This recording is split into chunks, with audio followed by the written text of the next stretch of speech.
And so she said, well, you know what? I have my book that I need to finish. I said, okay, what do you need to do? And she says, I only have to write the last chapter. Like I've got it all written and the last chapter. And I said, okay, cool. She said, I started writing it 20 years ago. And then it's been sitting on my computer since then. I just need that last chapter. So here's the thing. First of all, she finished that chapter that day and then she published her book. So she was able to use that book again as a marketing tool to get her message out there.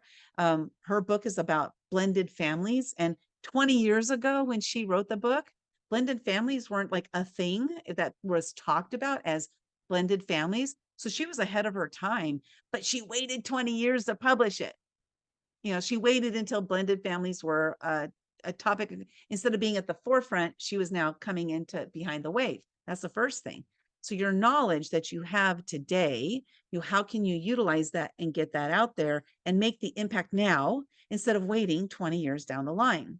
But then the second thing is that it was weighing heavily on her for 20 years.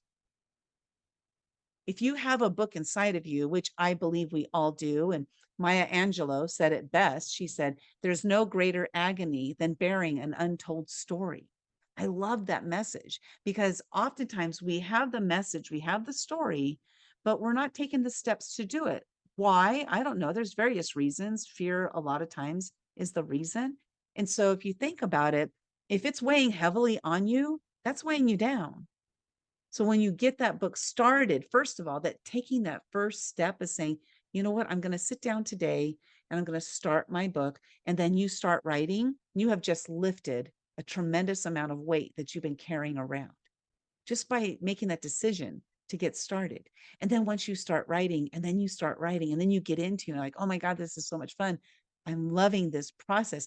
I'm loving that I'm finally doing this. I'm doing it. I'm taking the actions. I'm making it happen. It's such a beautiful space to be in because you get lighter and lighter and lighter because you're letting that load, that heavy load, you're dropping it and you're allowing yourself to float. And it's such an amazing experience to be able to do that. So that's what happened for her that day.